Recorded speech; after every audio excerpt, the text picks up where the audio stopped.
তোমাদের সাথে আরও একটা অসাধারণ রেসিপি নিয়ে চলে এসেছি। আজকে তোমাদের সাথে বানিয়ে দেখাবো ষষ্ঠী কিংবা অষ্টমী স্পেশাল খুব সুন্দর একটা রেসিপি। আজকে তোমাদেরকে বানিয়ে দেখাবো হিঙের কচুরি। বিউলির ডাল দিয়ে হিঙের কচুরি, আর তার সাথে থাকছে কিন্তু খুব সুন্দর একটা নিরামিষ আলুর দমের রেসিপি। এখানে প্রথমেই আমি তোমাদের দেখিয়ে দিচ্ছি কী কী উপকরণ লাগছে। এই হিঙের কচুরি বানানোর জন্য এখানে নিয়ে নিয়েছি আমি বিউলির ডাল। বিউলির ডালটাকে আমি 2 ঘন্টা থেকে 2.5 ঘন্টা মতন আমি ভিজিয়ে রেখে দিয়েছিলাম। এখানে নিয়েছি ময়দা, এখানে হিং আমি একটু জলে আমি ভিজিয়ে রেখে দিয়েছি আগে থেকেই। এখানে নিয়েছি পরিমাণ মতন চিনি, কালো জিরে, এখানে নিয়েছি কাঁচা লঙ্কা, আদাটাকে আমি একটু গ্রেট করে নিয়েছি। এখানে নিয়েছি নুন, আর লাগছে ময়দা। প্রথমে আমি পুরটাকে বানিয়ে নেব। এখানে আমি ডালটাকে ভালো করে আমি বেটে নেব। ডাল আর কাঁচা লঙ্কাটাকে আমি বেটে নেব। এটাকে বেটে নিয়েছি। ডালটাকে কিন্তু খুব সামান্য পরিমাণে জল দিয়ে আমি বেটেছি। এটা তোমরা দেখে বুঝতে পারছো যে কতটা টাইট আছে। কড়াই আমি খুব সামান্য পরিমাণে সাদা তেল দিয়ে নিয়েছি। এবার দিয়ে দিচ্ছি কালো জিরে,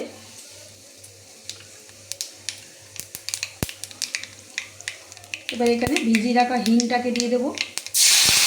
এবার দিয়ে দেবো আদা বাটা। এবার দিয়ে ভালো করে মশলাটাকে একটু ভেজে নেব।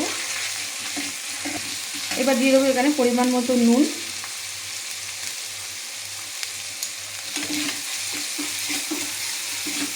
একটু হালকা নাড়াচাড়া করে এবার এখানে আমি ডাল বাটাটা দিয়ে দেবো।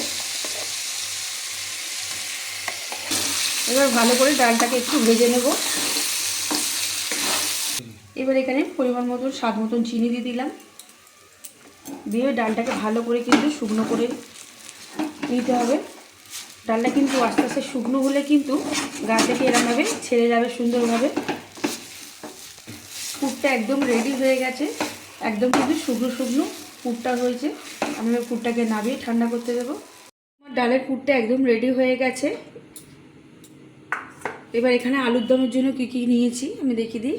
এখানে আমি আলু কেটে নিয়েছি।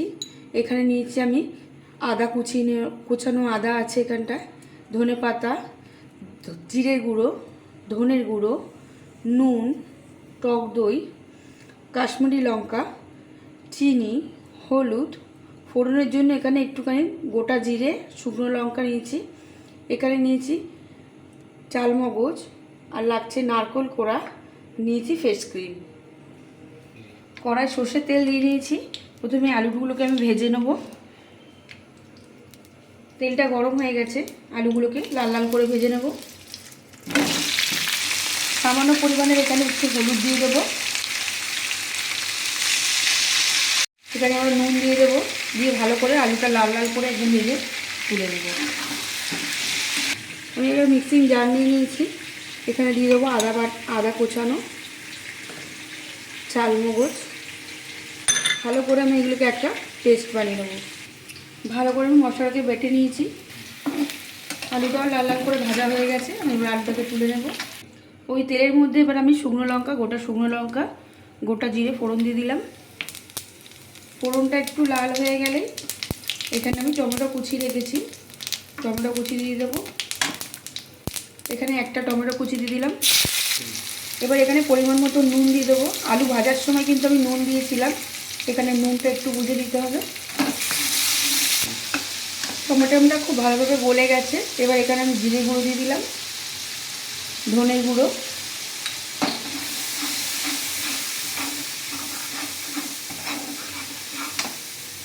এবার দিয়ে দেবো নারকেল কোড়া।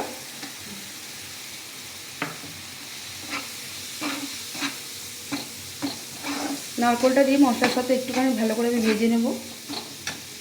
এবার দিয়ে দেবো এখানে পরিমাণ মতন চিনি। যেহেতু নিরামিষ আলুর দম, ওই জন্য এখানে চিনির পরিমাণটা একটু রেখেছি। এবার দিয়ে দিলাম হলুদ। সবগুলো মশলাকে একটু ভালো করে কষিয়ে নেব। এবার দেবো চালমগজ আর আদা বাটাটা।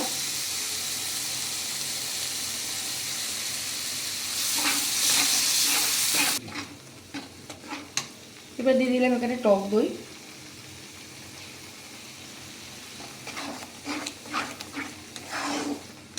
এবার মশলাটা যতক্ষণ না তেল ছাড়ছে মশলা থেকে, মশলাটা একটু কষিয়ে নেব। মশলাটাকে কিন্তু খুব সুন্দর তেল ছেড়েছে। এবার এখানে আমি লঙ্কা গুঁড়ো দিয়ে দিচ্ছি, কাশ্মীরি লঙ্কা। এবার এখানে ভেজে রাখা আলুগুলোকে দিয়ে দেবো। আলুর সাথে খুব ভালোভাবে মশলাগুলোকে একসাথে আমি একটু মিশিয়ে দেবো। মশলাটা খুব ভালোভাবে আলুর সাথে মিশে গেছে। এবার এখানে ফ্রেশ ক্রিম দিয়ে দিচ্ছি একটু। ফ্রেশ ক্রিমটার সাথে আলুটা খুব ভালোভাবে মিশিয়ে দেবো কীভাবে একটু। এবার এখানে আমি উষ্ণ গরম জল দিয়ে দেবো। এখানে পরিমাণ মতন গরম জল দিয়ে দিয়েছি। যেহেতু আমার আলুটা ভাজা রয়েছে, খুব বেশি ওই জন্য জল আমি এখানে দিইনি। আমি এবার আলুটার মধ্যে ঢাকা দিয়ে দিলাম, গ্যাসটাকে মিডিয়াম করে দেব। এবার এখানে ময়দাটাকে আমি তো রেডি করে নেব। এখানে ময়দার মধ্যে আমি দিয়ে দিলাম নুন। এবার দেব ময়ামের জন্য সাদা তেল।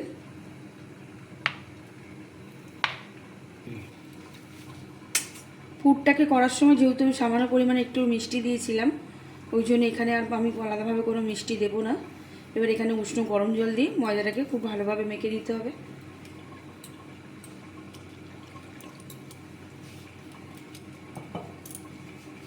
যেরকম বাড়িতে রুটি পরোটা করি ওরকমভাবে ময়দাটাকে মাখবো। ময়দাটা খুব ভালোভাবে মেখে নিয়েছি।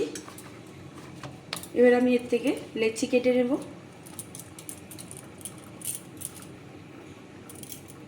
আমি এরকম সাইজের লেচি কাটছি।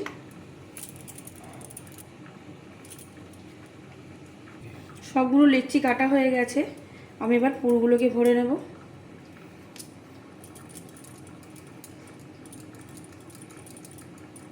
এরকম লেচিটা একটু বাটির মতন করে নিতে হবে।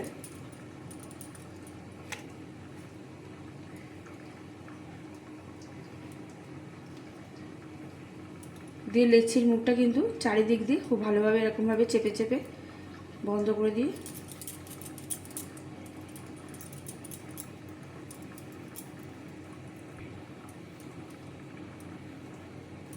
খুব ভালোভাবে কিন্তু চারিদিক একদম বন্ধ হয়ে গেছে।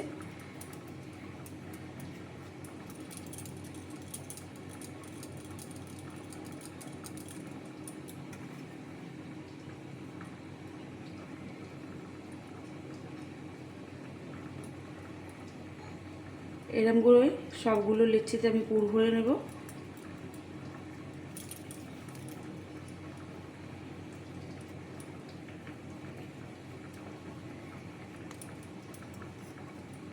সবগুলোতে আমি পুর ভরা হয়ে গেছে। আলুগুলো খুব ভালোভাবে সিদ্ধ হয়ে গেছে, একদম রেডি হয়ে গেছে আমার আলুর দমের রেসিপিটা। এবার এখানে ধনেপাতা কুচনো দিয়ে দিচ্ছি।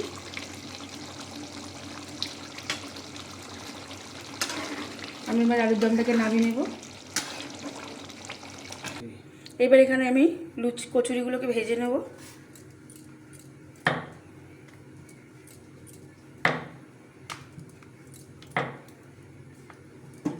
এরকম হালকা হালকা চাপ দিয়ে কিন্তু কচুরিটাকে ভেজে নিতে হবে।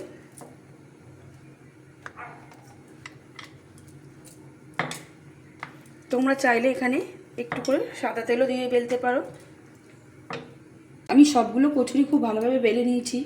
তোমরা দেখে বুঝতেই পারছো যে কোনোটা কচুরি কিন্তু একটুও ফাটেনি, চারিদিক কিন্তু খুব সুন্দরভাবে সমান হয়েছে। আর চারিদিক দিয়ে কিন্তু পুরগুলো খুব ভালোভাবেই বেলাও হয়েছে। কড়াই আমি সাদা তেল বসিয়ে দিয়েছি কচুরিগুলো ভাজবার জন্য।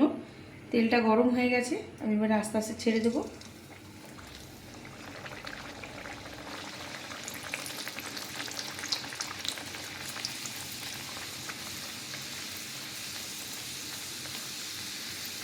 খুব সুন্দরভাবে কিন্তু কচুরিটা একটু ফুলে উঠছে।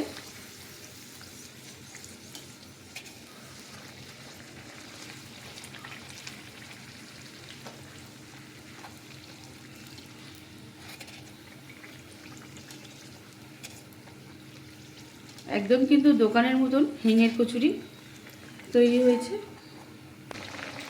আমি আরও একটা দিয়ে দিচ্ছি তেলের মধ্যে।